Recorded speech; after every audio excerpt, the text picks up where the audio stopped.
Hey guys, John here. Welcome back to NXT. Second NXT after TakeOver Brooklyn 2. This featured the return of Shinsuke Nakamura, an update on Samoa Joe, and it sort of built it towards the future. I guess that's good. But it was a really weak show, aside from Nakamura at the end and the opening contest.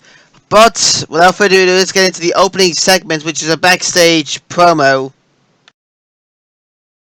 So first was a backstage promo sort of thing between some WWE doctors, William Regal, and Samoa Joe. Just use this image of Samoa Joe because it's Samoa Joe.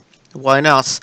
The doctors basically tell William Regal that Samoa Joe has additional injuries on top of his dislocated jaw, and that they didn't clear him for in-ring action.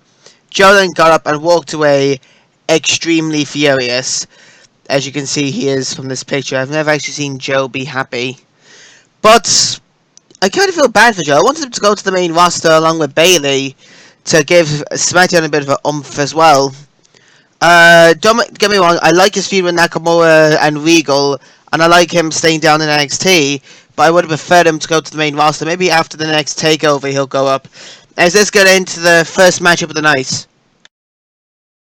So the opening contest was the Perfect 10 Ty Dillinger taking on Buddy Murphy. And Buddy Murphy was actually the tag partner of Wesley Blake, who Ty Dillinger bet last week on NXT. Ty Dillinger did win this match with the tiebreaker, and he did his 10 stomps in the corner, tiebreaker for the pinfall. It was a good match, a good way to kick it off, and I'd like to see Ty Dillinger get more into the title picture in NXT. I do believe that he deserves it. He's been there for a long time, and I do believe that he should be the champion.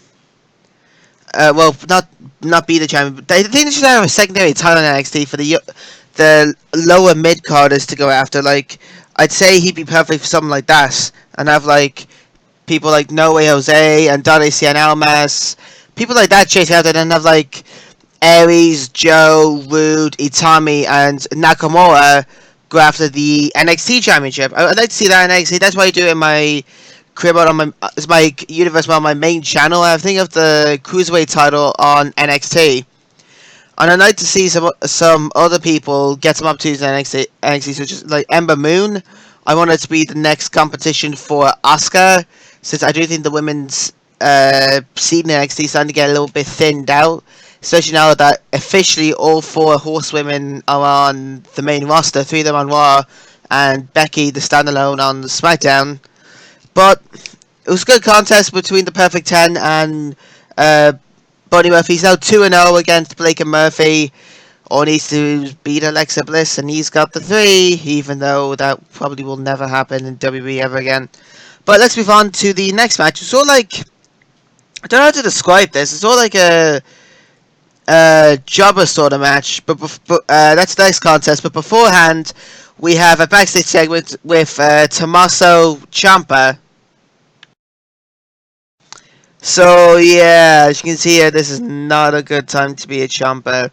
He was doing a backstage interview and saying that Gargano was going to be alright, but before he could finish, the Revival interrupted him and basically just called him out. Ciampa attacked him first, but the Revival quickly took control. They dragged him down the ring and beat him up a lot more, and then hit the Shadow Machine just for good measure. Tommaso and Ciampa, I do like them. I think they would be better as like solo competitors after going after that before I said another NXT title.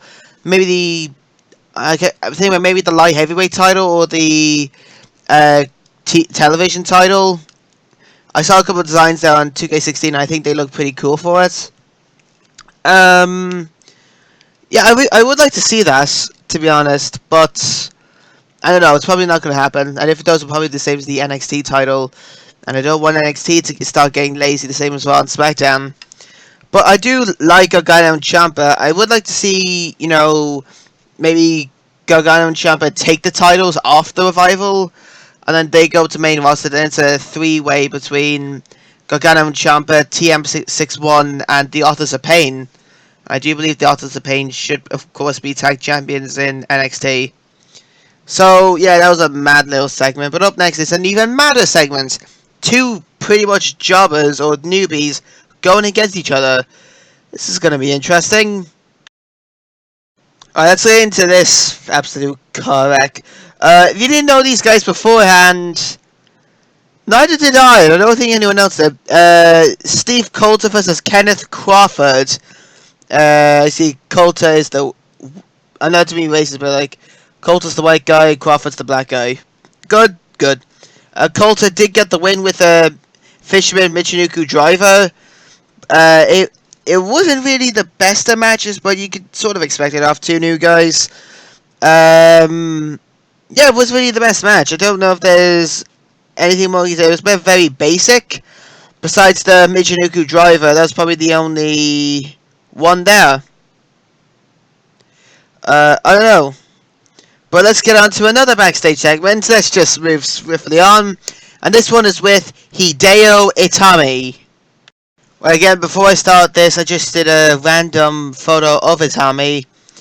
But he said he kicked Aries in the head with his fancy loafers, pretty much, at TakeOver. Itami goes on to say that Aries disappointed him when he started to complain about that he had ruptured eardrums. Aries claims to be a man, but he's just a baby. This is why Hideo Itami's saying, not his words, not mine. Please don't kill me. And Hideo Itami says if Aries isn't careful, he's going to make him go to sleep again. So, powerful words there from Itami. I would like to see for Itami and Aries, again, that idea from earlier, a new title. Or I would like to... Although this is going to be a good match. I don't know who's going to challenge Nakamura. I presume it's going to be Samoa Joe. He's going to get his rematch at the next TakeOver event. Probably Bobby Roode is going to have something to do. Maybe he'll be against No Way Jose. Don't know. So it's the main event scene on NXT is looking good. But I think the tag team seems looking alright. But I think the undercard and the women's division is lacking a little bit. And, oh boy, we will get to that. But, yeah, but anyways, we're actually going to get to that right now. Actually, no, right now, in a little bit.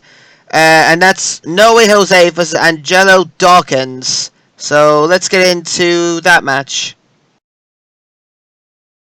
Okay, obviously you know what's going to happen in this match.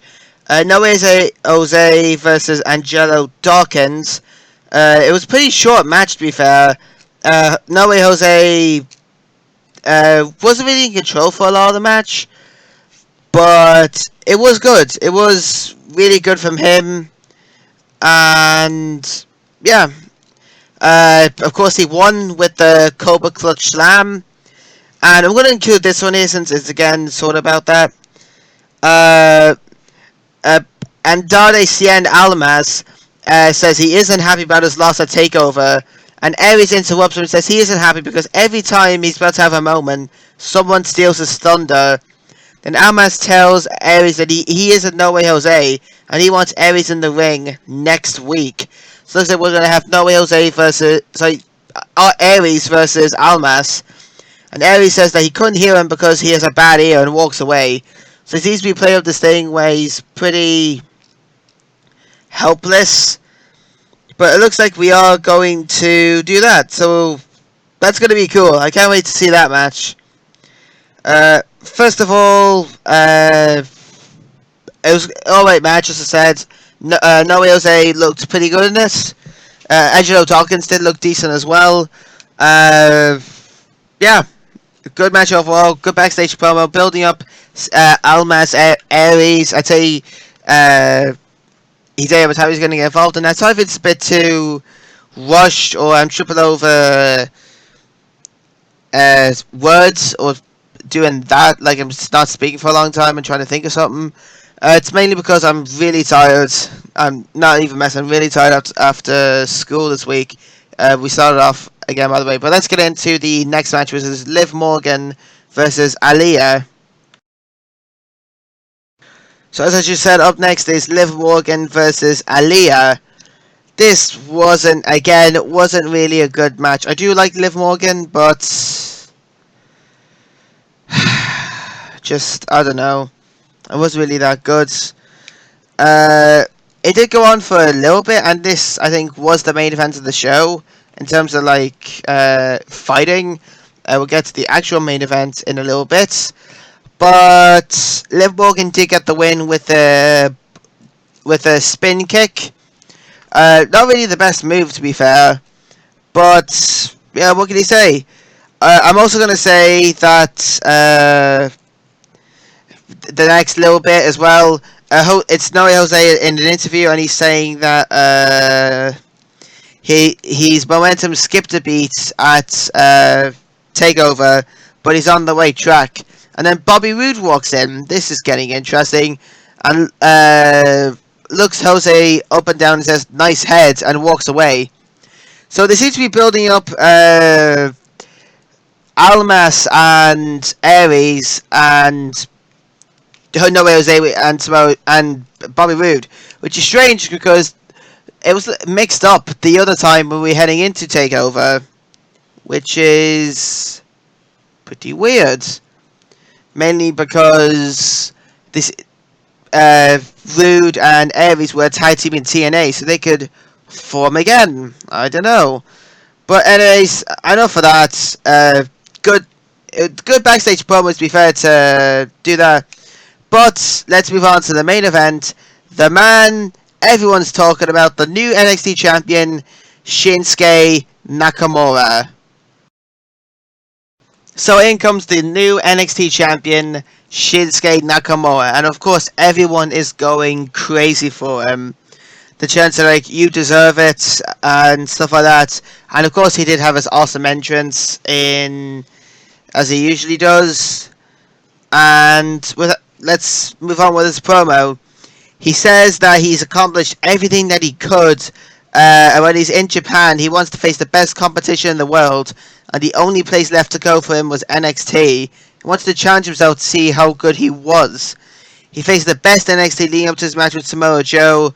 He pretty did as well. He faced Austin Aries, faced Finn Balor, and in his debut, he faced Sami Zayn in his final match. Though through all the pain, he became the champion. He held the championship, and he said he has held championships before, but this one means the most.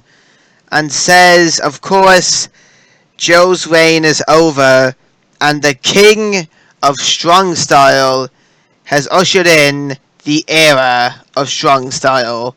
So it was a strong ending to an otherwise pretty down NXT. NXT's not usually bad. It was mainly used this week to build up the younger superstars. I say they'll definitely do something different next week.